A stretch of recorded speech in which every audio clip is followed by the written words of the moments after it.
Саламатсыңарбы урматтуу окуучулар. Биздин биология сабагыбыздын кезектеги темабыздын аталышы вирустар.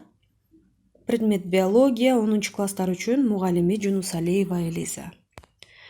Биздин бүгүнкү сабакта каралуучу суроолор: вирустар жөнүндө жалпы түшүнүк, вирустарды изилдөө тарыхы, ким тарабынан изилденген, кайсыл окумушту өз салымын кошкон, вирустардын түзүлүшү, алардын өзгөчөлүктөрү кандай, вирустардын касиеттери, алар эмнеге жөндөмдүү, ошондой эле вирустардын биздин жашообуздагы маанисин карап өтөбүз.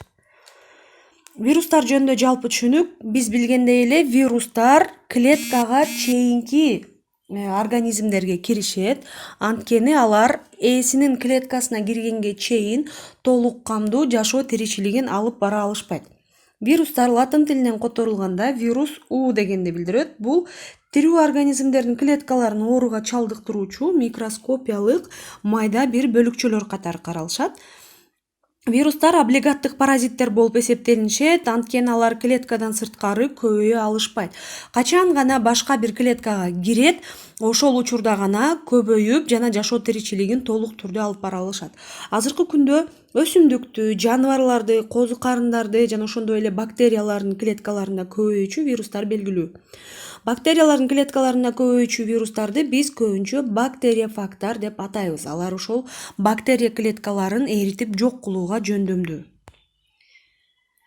Вирустардын өлчөмдөрүнүн ар түрдүүлүгү алар негизинен көп түрдүү өлчөмдөрдө болушат.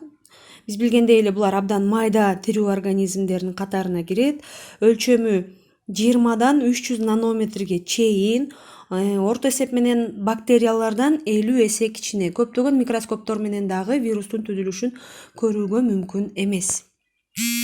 Вирустарды изилдөө тарыхында 1852-жылы орус ботаниги Ивановский Дмитрий Иосифович тамеки мозаикасы оорусу менен жараланган өсүмдүктүн экстрактын алган. Ал андан изилдеп түзүлүшүнө карай тамеки мозаикасынын вирусунун таяксымал бөлүкчөсүндө төмөндөгүдөй бөлүктөрдү ажыратып көрсөтүп берген. Вирустун РНК геному биринчи нумерацияда турат. Экинчи капсомер, бул сырткы кабыгынын бир бөлүгү. Капсид бул жетилген сырткы кабыктын бир участогу. Мына ушундай бөлүктөрү бар деп Дмитрий Иосифович айтып кеткен. Андан сырткары 1892-жылы голландиялык окумуштуу Бейринг Мартин Вильям вирус деген аталышты илимге киргизген. Латын тилинен алганда у дегенди билдирет. Вирустун түзүлүшү: сыртында липиддик катмары бар. Ал эми анын сыртында болсо белоктук катмары бар. Ортосунда РНК же болбосо ДНК жайгашат. Ал эми капсид ошол ДНКны же РНКны каптап туруучу сырткы катмары. Булардын түзүлүшү өтө жөнөкөй келет. Вирустардын кандай касиеттери бар, алар эмнелерге жөндөмдүү экендигин карап өтсөк. Вирустар булар абдан майда организмдер. Вирустар клеткага чейинки түзүлүшкө ээ. Биз буга чейин дагы айтып кеттик. Алар качан гана жаныбардын, козу карындын, адамдын же болбосо бактериянын клеткасына кирген учурда гана өз ишмердүүлүгүн алып бара алат, көбөйө алат. Качан гана башка бир организм клеткасына киргенде, ал учурга чейин алар толук кандуу жашоо образын алып бара алышпайт. Вирустар жашоо көбөйүү процесстерин башка клетканын ичинде миде катары жашашат. Ошол клетканын эсебинен жашайт. Көпчүлүк вирустар оору чакыруучу. Биз билген эң көп таралган, мисалы үчүн грипп оорусу, оспа, кутурма, чума ооруларын мына ушул вирустар чакырышат.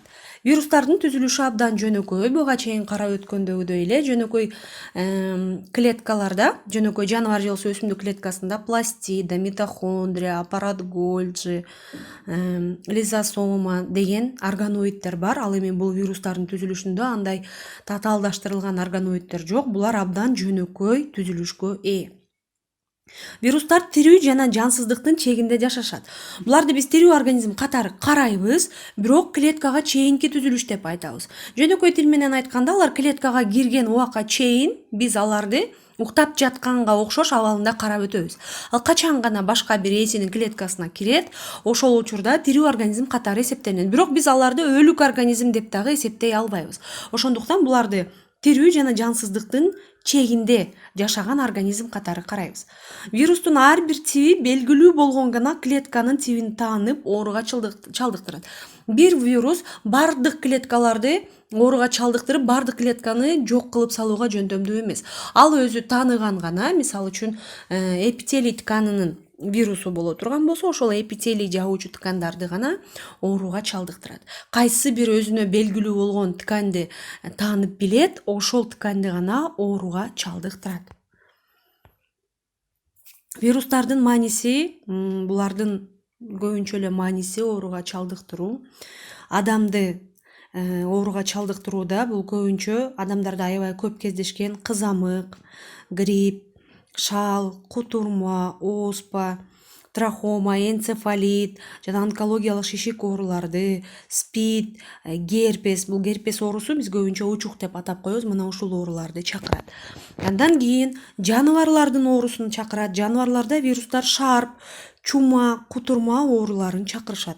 Кутурма вирусу жаныбарды жаралагандан кийин, эгерде жаныбар адамды тиштей турган болсо, бул оору адамга дагы жугуп калуу коркунучу бар.